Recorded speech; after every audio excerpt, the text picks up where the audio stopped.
Bonjour à toutes et à tous, c'est Rémi. Je prends juste une petite capsule parce que aujourd'hui, au moment de l'enregistrement, nous sommes le 22 septembre et dans la nuit du 21 au 22 septembre est décédé Aaron Eisenberg, l'acteur qui jouait Nog dans la série Star Trek Deep Space Nine. Et ça fait toujours quelque chose, d'autant que malheureusement il est décédé au jeune âge de 50 ans. C'était quelqu'un que je ne suivais pas directement, mais je suis son épouse sur les réseaux sociaux parce qu'elle a beaucoup d'humour et elle était un peu sa porte-parole. Et c'est via elle d'ailleurs qu'a été transmise l'information du décès de Aaron. Et du coup, je voulais en profiter pour vous parler un petit peu de son personnage dans la série Deep Space Nine. Ça va pas prendre 3 heures parce que voilà, on va pas faire du larmoyant. Mais son personnage, donc Nog, pour celles et ceux qui ne le connaissent pas, est un Ferengi, donc il fait partie d'une espèce extraterrestre dont la culture entière et l'évolution entière est basée sur la recherche du profit. Donc en fait, on a créé les Ferengi en prenant tout ce qu'il y avait de pire dans le capitalisme et en le développant à son paroxysme, ce qui a créé les Ferengi. Donc ils n'aiment qu'une seule chose, c'est le profit et l'argent. Ils ne vivent que via le commerce. Ils ont des rapports sociaux très très très particuliers les uns envers les autres. Les femmes n'ont pas le droit de porter de vêtements, elles sont cantonnées à la maison. Ils ont une hiérarchie très ferme et très rigide. Ils obéissent tous à un genre d'empereur qu'ils appellent le grand Nagus qui ordonne ce qu'il veut, quand il veut, à qui il veut, un genre un roi un peu empereur qui peut débarquer à tout moment et te dire ton commerce ne t'appartient plus, il m'appartient, enfin bref, et qui dirige à lui seul le cadran dans lequel les Ferengi vivent. Et alors Nog est un personnage très intéressant parce que les Ferengi ont toujours eu des rapports très compliqués avec la Fédération des Planètes Unies parce que leur culture va à l'encontre, elle est tout le temps en confrontation avec la culture de la Fédération. Et on le voit d'ailleurs dans TNG, même Picard a du mal avec eux. Sisko dans Deep Space Nine passe son temps à râler contre les Ferengi, il a vachement de mal. Et c'est son fils, Sisko, qui devient ami avec Nog. Donc Nog, c'est le fils le neveu de Quark, le propriétaire du bar de la station. Et en fait, c'est un des personnages qui a une des plus belles évolutions durant la série. Il commence tout simplement en mauvais garçon, donc c'est-à-dire qu'il obéit à son oncle et son père en travaillant au bar. Il veut pas aller à l'école, quand il y va ça se passe mal, il traîne, il fait que des bêtises, machin. Et en fait, Nog sera le premier Ferengi à intégrer Starfleet Academy. Et donc dans les extrapolations, dans les bandes dessinées et certains romans, Nog devient même capitaine, il évolue, il avance dans Starfleet comme c'est pas possible. Il connaîtra la guerre face aux Dominions d'ailleurs. Et en fait, il représente quelque part cette possibilité si on remet les choses en perspective, de pouvoir évoluer, de pouvoir avancer. Et c'est très compliqué pour lui parce qu'il va à l'encontre des attentes de son oncle qui voulait de lui qu'il soit un bon Ferengi, donc qu'il ne cherche que le profit, qu'il ne fréquente pas trop les humains qui ont des idées bizarres et farfelues. Et Nog représente, on le voit beaucoup dans la bande dessinée Starfleet Academy de 97. Il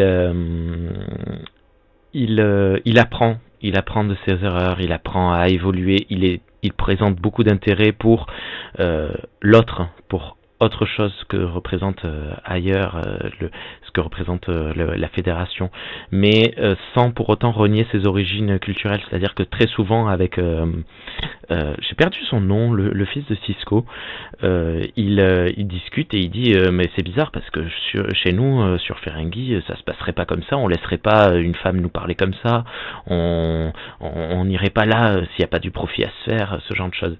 Mais petit à petit il perçoit l'intérêt qu'il y a à faire quelque chose qui est différent de ce que sa culture lui donne, et à voir et apprendre ce qu'il y a de bien, ce qu'il y a de pas bien. C'est-à-dire qu'il y a un moment dans Starfleet Academy où son côté Ferengi est très utile parce que, alors je me souviens plus, il y avait une histoire de collection, de bande dessinée je crois, et grâce au fait qu'il est ce pan de la culture de la vente et du profit, il sort son équipe d'un problème et il prouve qu'en fait l'intérêt de savoir manier, savoir le commerce et la négociation n'est pas forcément vain, ça peut toujours être intéressant.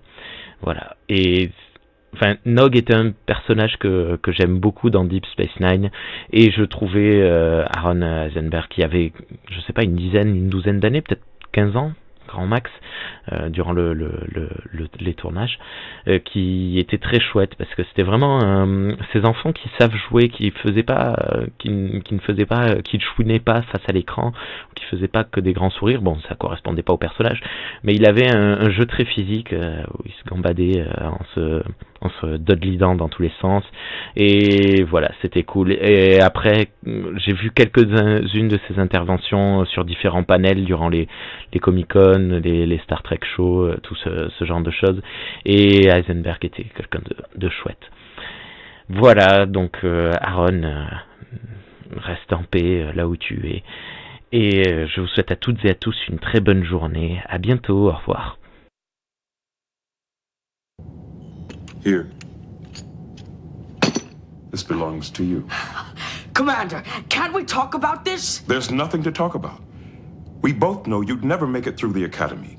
You couldn't handle the workload or the discipline. You wouldn't last 2 weeks. That's not true! I'm a hard worker! I proved that to you! It doesn't matter. And I'm not going to put my reputation on the line just to satisfy some whim of yours. It's not just a whim. I'm serious about joining Starfleet. I don't have time for this, Nog. Now, whatever little scheme you had, you can forget it. I'm not giving you that letter. It's not a joke or a scheme. I want to join Starfleet. I want it more than anything I've ever wanted in my life. You're a Ferengi.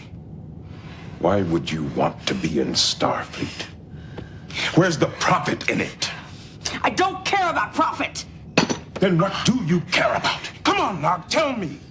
Why is it so damned important that you get into Starfleet? Why are you doing this? Because I don't want to end up like my father! Your father? That's right, my father. He's been chasing profit his whole life. And what has it gotten him? Nothing. And you know why? Because he doesn't have the lobes. And neither do I.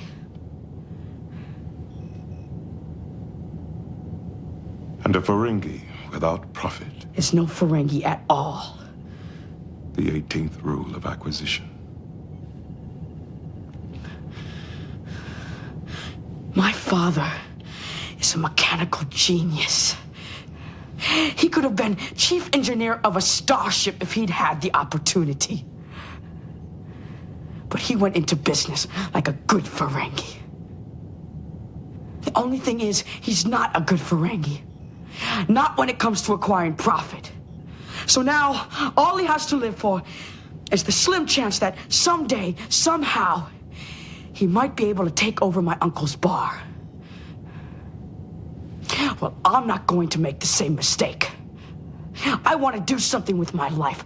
Something worthwhile. Like joining Starfleet?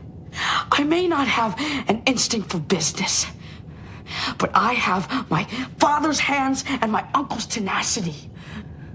I know I've got something to offer. I just need the chance to prove it.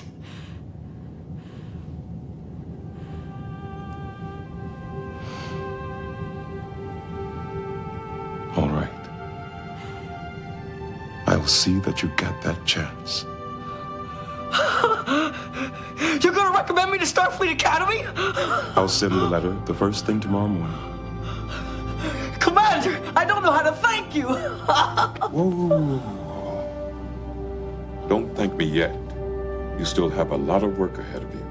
Don't worry. You're never going to regret this.